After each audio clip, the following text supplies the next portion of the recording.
Tere kõigile.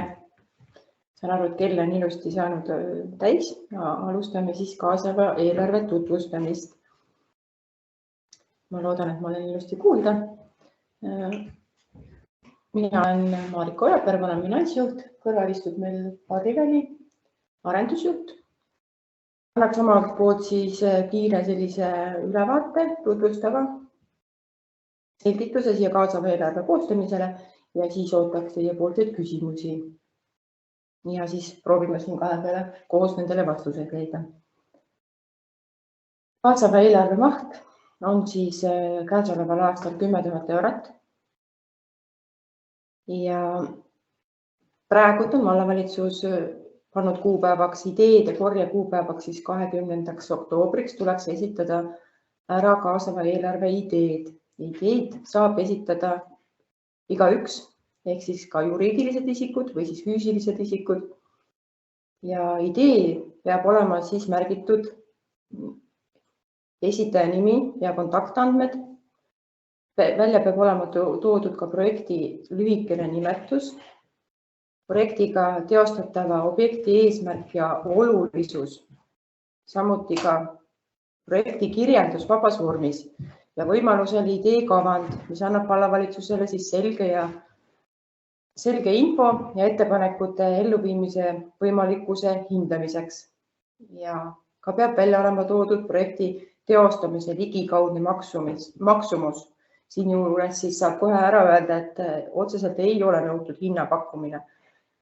Aga kuna on vaja püsida 10 000 euro ulatuse piirides, siis tegelikkuses on ikkagi väga positiivne, kui hinnapakkumised on seal projekti juures kohe olemas.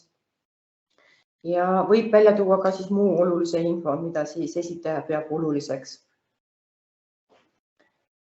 Veel kord siis, et ideed tuleb esitada 20. oktoobriks. Seejärel 10 tööpäeva jooksul siis vallavalitsus sõelub esmased ideed välja ja kui peaks tekkima mõne idee puhul täpsustusi nõudvaid küsimusi, siis antakse selleks 3 päeva aega. Ja seejärel toimub ideede väljavalimise komisjon ehk siis komisjon, kes sõelub välja need ideed, mis lähevad siis lõpphääletusele. Ja peale parimate realistlike ideede väljastamist komisjoni poolt toimub rahvahääletus, mis algab 10. novembril.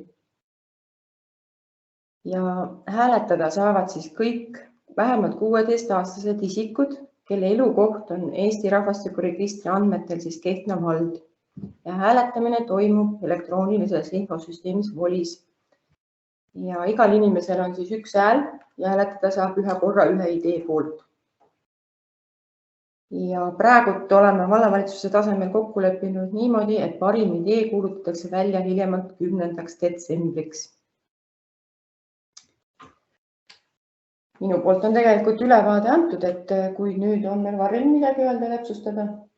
No, et nii palju täpsustan, et kõik ideed saavad avaldatud pärast seda, et kõik ideed on näha, aga tõepoolest vallavalitsuse ja vallavolikogu ühine komisjon sõelub välja need, mis on realistlikud, tähendab seda, et need on teostatavad ja võib-olla ei ole näiteks ohtlikud või ei tekita sellist olukorda, mida me ei soovi vallas näha.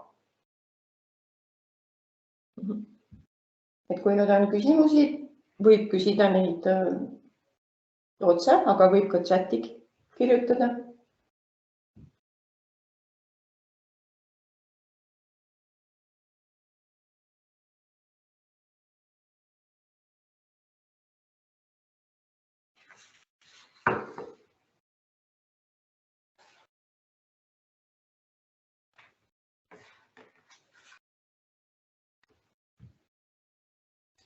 Ma veel nii palju ainult täpsustaks, mis puudutab seda 10 000 hinnapakkumist, et esialgu igal juhul on ikka loomulikult on hea, kui on hinnapakkumine, mis on olemas, aga kui te ise ikkagi realistlikult ka suudate hinnata, et umbes 10 000 asju, siis on sellest ka piisav, aga kindlasti ei ole vaja pakkuda midagi, mis seda tunduvalt ületab või midagi, mis on siis palju väiksem kui 10 000, et see on selle asja nii-öelda täpsustav seletus. Üks küsimus on tulnud. Katrin on küsinud, kas bussijaama valgustus oleks ka üks võimalik variant.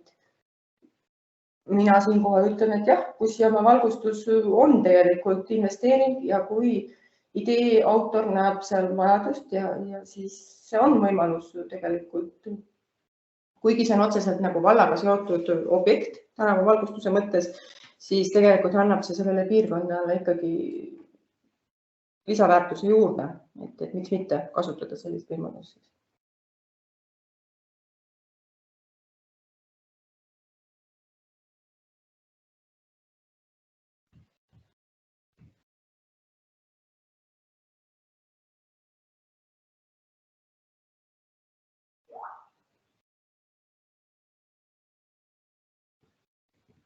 Veel täpsustus selle sama küsimuse juurde on tulnud siis, aga siin peab teadma, kelle maa peal on bussijaam. No bussipeatused, jah, no selles mõttes meil kord ütleb küll, et see peab olema Kehtna valla omandis, jah, selles mõttes peab sellest lähtuma, sest et praegune määrus ütleb üheselt, et ta peab olema Kehtna valla omandis.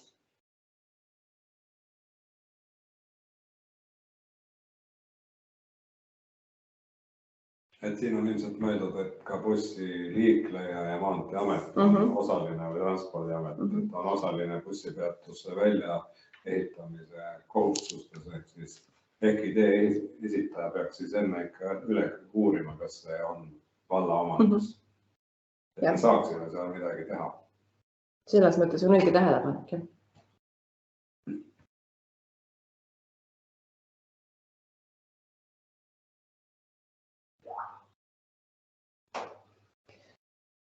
Palun, ootame veel küsimusi. Enne kõik ootame muidugi hästi palju toredaid ideid, mille vahel siis pärast hääletada saaks. Eelmine aasta olid ideid üle 10 ja ainult 2 ei läinud siis sõelumisest läbi. Et tõepoolest oli meil pisut ohtlik hakata tegema laevaliiklust Kehtnas tiigi peal ja üks automootorite või õli tühjendamise variant oli ka ikkagi ohtlik, kui keskkonna reostusega kaasnev, siis need asjad jäid sellest sõelumisest jäid välja, siis aga ülejäänud objektid jõudsid kõik rahvale hääletamiseks.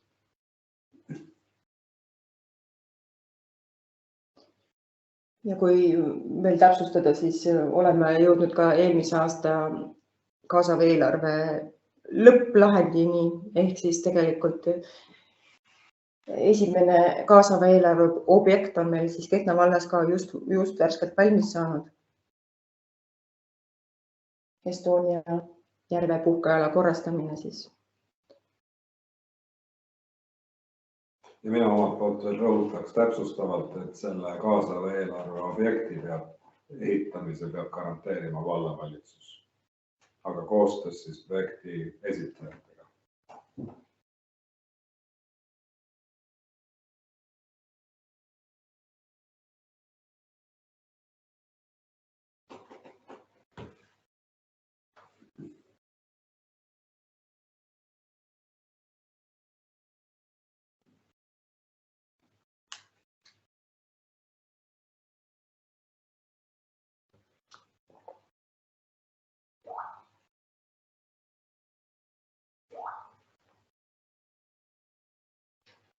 Jah, kui kõik ilusti projekte nüüd kirjutavad, siis oleme meie väga rõõmsad, siis on meil mille vahel valima hakata.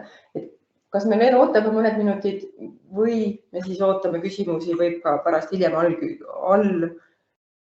allpool küsida ja kirjalikult meile saata, et me saaksime siis neile vastata, kui veel peaks tulema.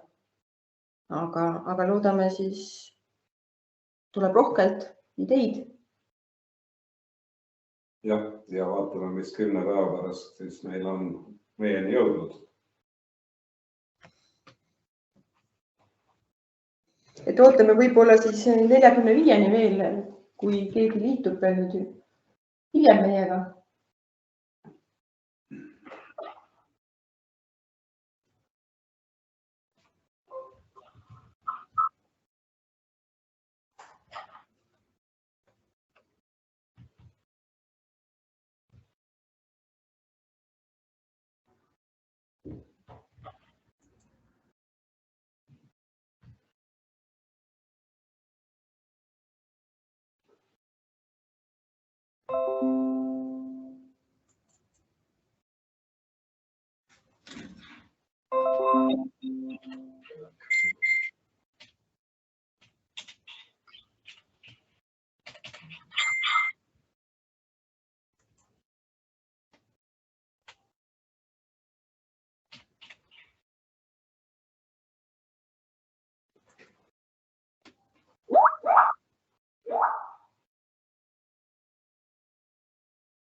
Meie andmetel ei ole taotluse laekunud.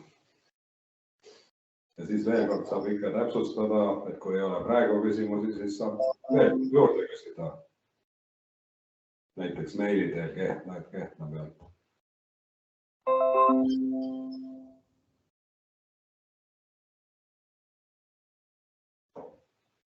Kas võtaks näiteks midagi liini?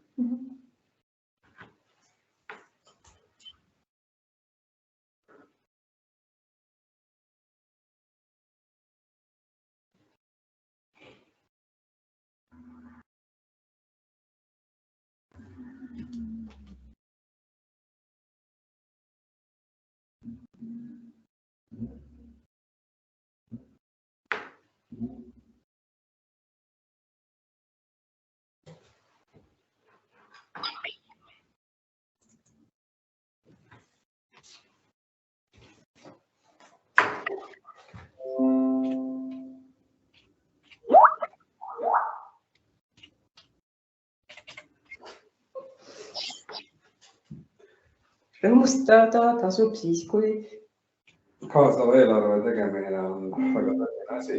Projekti ootamine sinna tuleb tõsiselt võtta.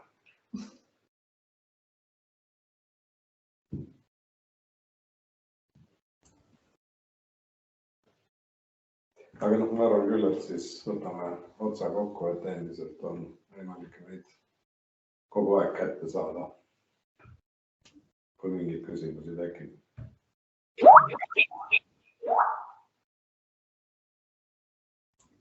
jah.